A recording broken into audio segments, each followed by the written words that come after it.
Shri Sathya Sai Baba. I know this has been a very, long program, but at the same time very interesting because we've had a lot of inspiring talks, starting with Balu Uncle's talk, and every program left us to always think about Swami, right? And I think that's the first key takeaway that we can take from this program, in every program. And I'd like to just, sort of introduce each one of them. I know Auntie had shared, we're all here ranging in college, actually. All of us here are in college. And this is the YA Charlotte section. I know there's many more that haven't come today. But we definitely are representative of all of the Charlotte youth here. And we're here to just kind of have an interactive discussion. At the same time, kind of facilitate and understand, Swami's expectations for the youth, and how we as youth can kind of drive Swami's message and spread it amongst everyone here. So I'd like to start off with Josh here, and Josh, would you have anything to say? Thank you for introducing me. My name is Josh. I go to Clemson University. Go Tigers. My name is Pranav. I'm at the University of South Carolina. Hi, my name is Santosh and I'm at UNC Chapel Hill. I'm Balu Karman. I'm a YA for this panel. I'm Kirti and I go to UNC Charlotte. Hi, I'm Pranitha and I also go to UNC Charlotte. Sairam, I'm Teju and I'm a third year at UNC Chapel Hill. Sairam, I'm Nikita. I'm a third year at Emory University. And to introduce myself, I'm Sai Charan from UNC Charlotte as well. So let's get started with the first question that we want to ask. Since it's going to be very interactive, Balu Uncle is also going to share his experiences with Swami and also some insights that he has from his time in Parthi. So let's start with Josh. So Sairam, Balu Uncle, thank you for joining us, first of all. I just wanted to say your speech this morning was really inspiring, just really reminding us that really Swami is always there for us, and especially your story about being a Kannada singer, even though that wasn't your language that you felt comfortable with, but really just knowing that, really, not that we were, I forgot what the quote was, qualified, not qualified to call.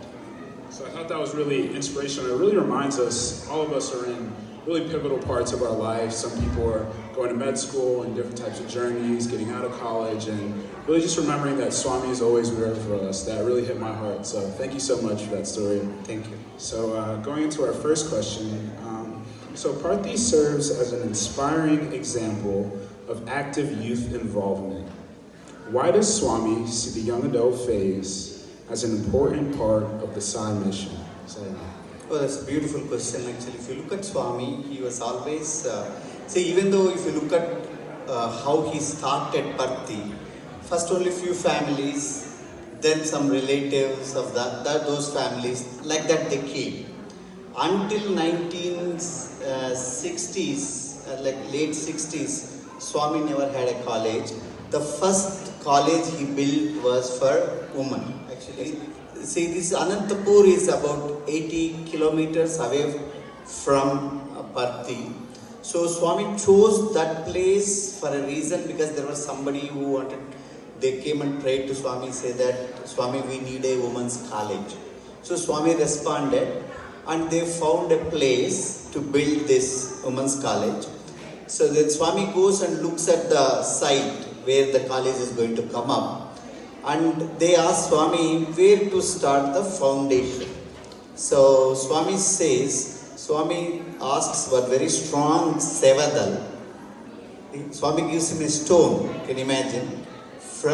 He tells the sevadal to go to the road and throw it, with your full force, So the sevadal threw the stone, and Swami says the building has to be 10 feet from where the stone fell.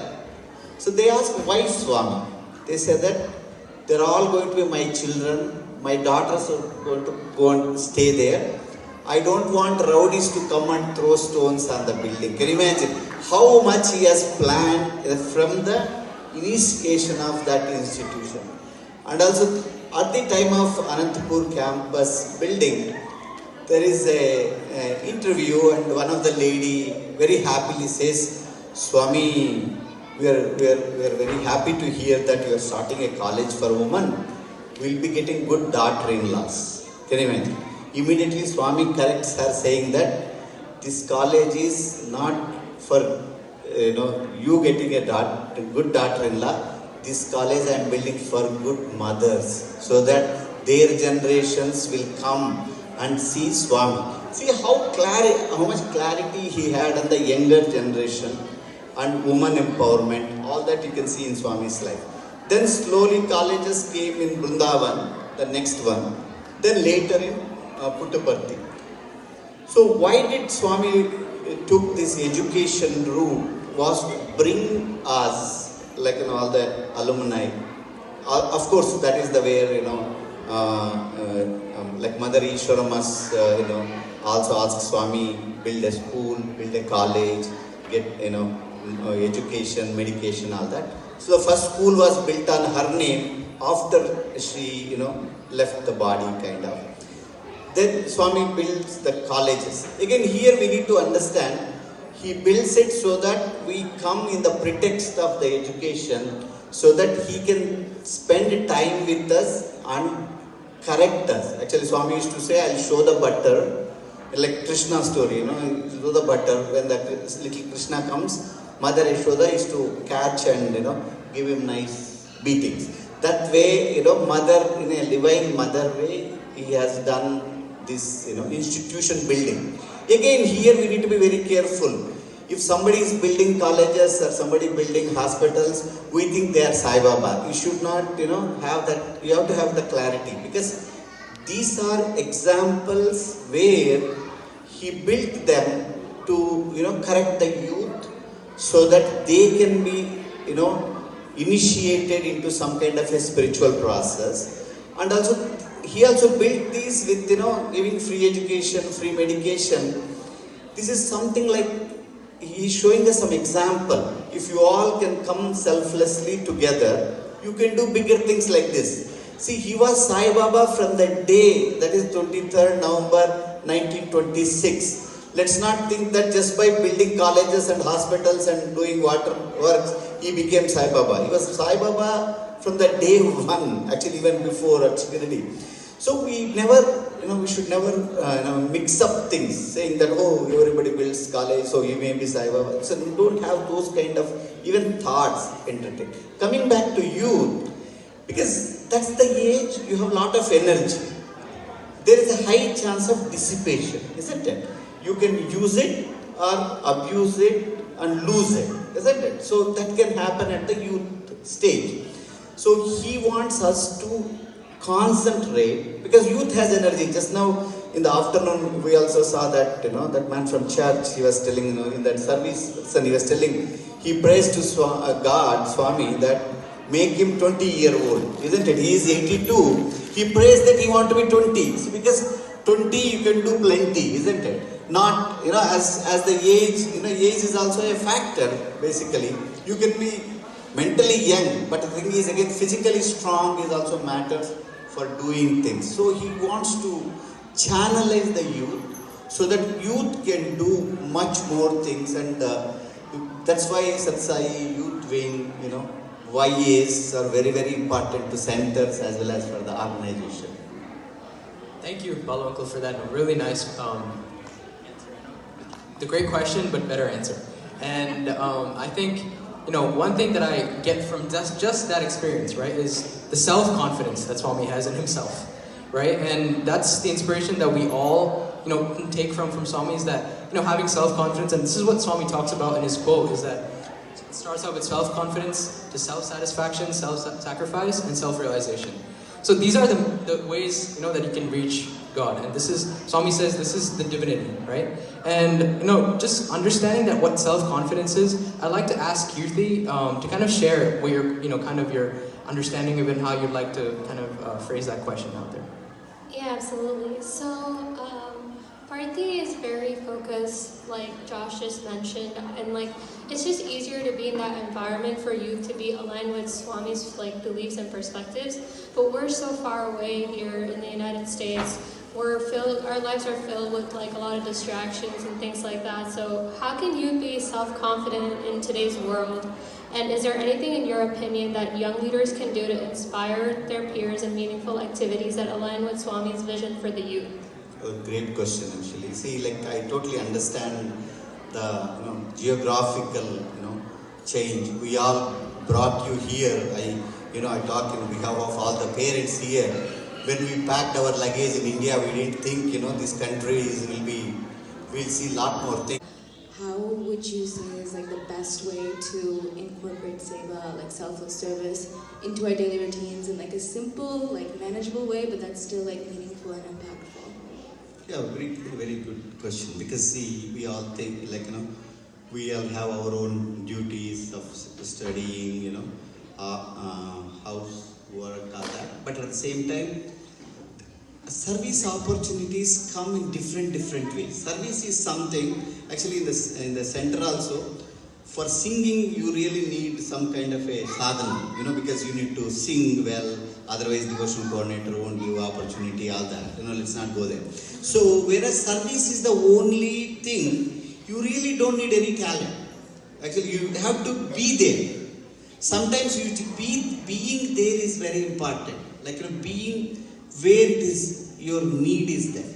Like, that can be a very little thing, holding door to somebody entering the shop, we hold the door, isn't it?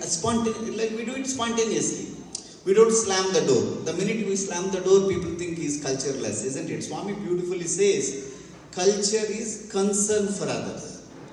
Only Swami can tell these things. What is culture? Is a concern. Basically, have the concern for the fellow human being. Then only you are called culture.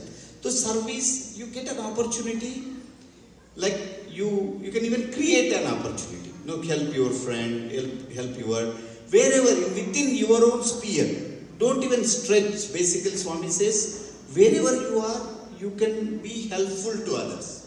So I'll tell you, service can give joy. Like, I'm telling you, see, 2005, we were, invited to Albany retreat, Albany, New York. I was the speaker, so I went there.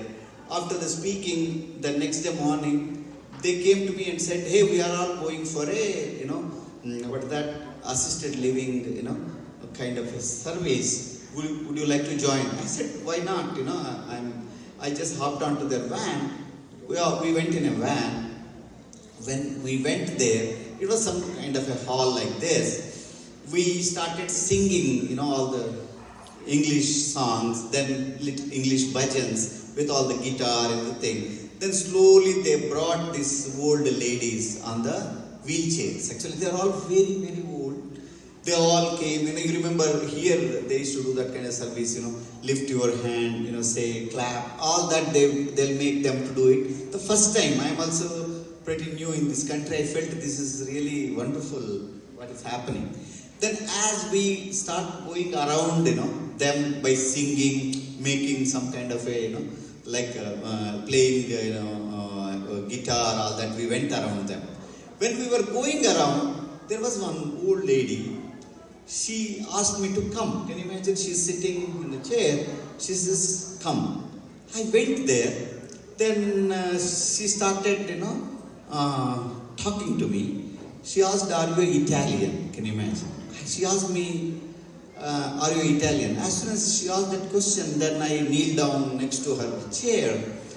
I said, I asked her, grandmother, what makes you to think like that? Then she says, you look like my grandson. What? Like, even now I get tears actually, because I was just, stayed there, because I couldn't leave her. You see, suddenly, you are in a foreign land. Suddenly somebody says, you are my grandson. So I spent time with her. Then she says, you look like my grandson. I said, please feel, that I am your grandson. Then she said, can I touch you? Can you imagine this country is like that, you have to ask permission. So in India we touch everybody kind of. So she started doing like this on my hand, can you imagine, with that frail hand. So I was really told, see, it's like we go for, we think that we go and give the, something in the service. It's not, we get quite a lot, I'm telling you. Then she was doing, as the time was getting over, I was just, stuck at one place, with one wheelchair, old lady. She started looking at me and, she was feeling so happy by, doing that on my hand. I was also very, very happy to do that. Then as the time, we are supposed to leave and they need to take her back. Okay, because there is a servant comes and takes her back. Then while just before they take her, she says, can I ask you something? I said, go ahead, because I was already, like I'm ready to give whatever she wants. Then she said, can I kiss you? Oh. I said, go ahead. She kissed on my, on my forehead. As she kissed, then they, her, and imagine in the corridor until her, aisle or somewhere they are taking her, she was looking at me. This experience of mine is like, I can't even now, I get very emotional. Because a lot of people lack a lot of things, actually. They're looking for something in people like us, actually. Can we give? Because there, if you look at what I gave, actually it's nothing, isn't it? But it's so much for her. Her longing for her, grandson. She was waiting for him to come and see her or something like that, I don't know. That we are able to fill in, isn't it? Swami used that wonderful opportunities. So even now I see other, why did that opportunity came to me, I don't know. We think what might happen last birth, like that also we think, isn't it? Who am I? Because I don't know whether I look like an Italian. I don't know how Italians look also. They are also, everybody is a human being. So at human being level, we are all saying, the love is the profound thing we have. We can anytime give love. As Swami was saying, you can give love to any time. That's the pure love. And actually again, going back to student days, Swami used to tell, నేను చెప్పే love మీరు అనుకునే love ఎంత different.